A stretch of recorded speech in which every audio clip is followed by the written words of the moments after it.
טוב, איך תראה השנה האזרחית החדשה? האם ראש הממשלה ישרוד עד סוף הקדנציה? ומה באמת יהיה יחסו של טראמפ לישראל? מיטל שוויגר הלכה לחפש תשובות בחוסות הקפה ובקלפים.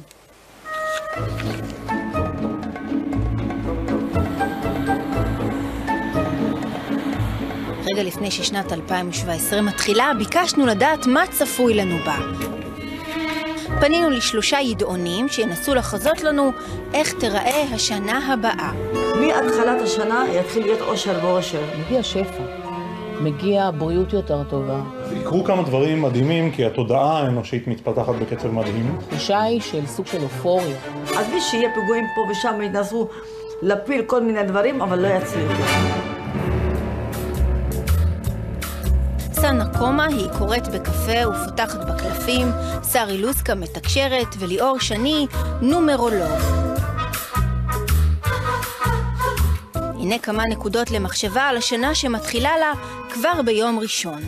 שאלנו על הפוליטיקה בישראל ואם הבדיקות האחרונות יאלצו את ראש הממשלה להתפטר.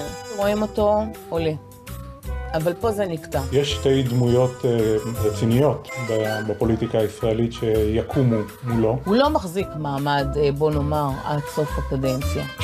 כמה שינסו להשפיל ולהפיל ולעשות, אבל הוא תותח, הוא אלוף, לא יעזור, הוא לא ילך לאף מקום, הוא יישאר במקום שלו. אשר למחירי הדירות אין תמימות דעים. עולים. ירדו, תקלי זה יופי.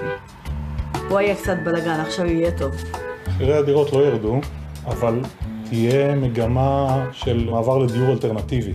אוהלים ומבנים ויישובי כמו מן חומה ומגדל. כך גם אם חלילה צפויה לנו מלחמה. הרבה פיגועים. יש בן אדם שהוא מאוד מאוד מאוד מאוד מפורסם, איש ממשלתי, איש ציבור, איש קבע, מישהו שיפגע מאוד שתזעזע המדינה עליו. אבל לא מלחמה. לא מלחמה. יש מלחמה באופק. היא מגיעה לקראת יוני, יולי, אוגוסט. דווקא בעניין דאעש יש תמימות דעים שהוא כאן כדי להישאר.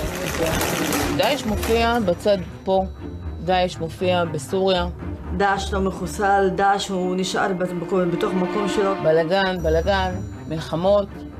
זה פוזל אלינו קצת, אבל זה לא למדינת ישראל, זה כמו לסיני. ומה צפוי בעולם? שאלנו אם הנשיא החדש של אמריקה יהיה טוב לישראל. באופן עקרוני כן, רק הוא לא החליט. אנשים כמה שמפחדים ופרסלו אותו וכל, הוא יעשה המון דברים שהוא יתקן המון בעולם. תפקפקו או תקבלו, זאת כבר החלטה שלכם. העולם המיסטי נוגע גם לאנשים הרציונליים ביותר. ואי אפשר בלי שאלה אחת קטנה שתעניין את מאות עובדי רשות השידור שמחכים כל כך הרבה זמן לתשובות. יש סימן שאלה שהרשת השידור רוצים כאילו לסגר וכאילו פושטת רגל או שקרה משהו כזה, אבל יש מישהו שיקים את זה. מישהו שפה יעזור וזה יישאר. מצילים אותם, פתאום. יקום ויהיה השינוי, אבל אף אחד מהעובדים לא הולך הביתה, יגויסו עובדים חדשים, אבל כל העובדים הנוכחים יישארו במשרותיהם. אז עכשיו שנרגענו ואנחנו יודעים שגם לנו תהיה עבודה בשנה הבאה, שנת 2017 מוצלחת.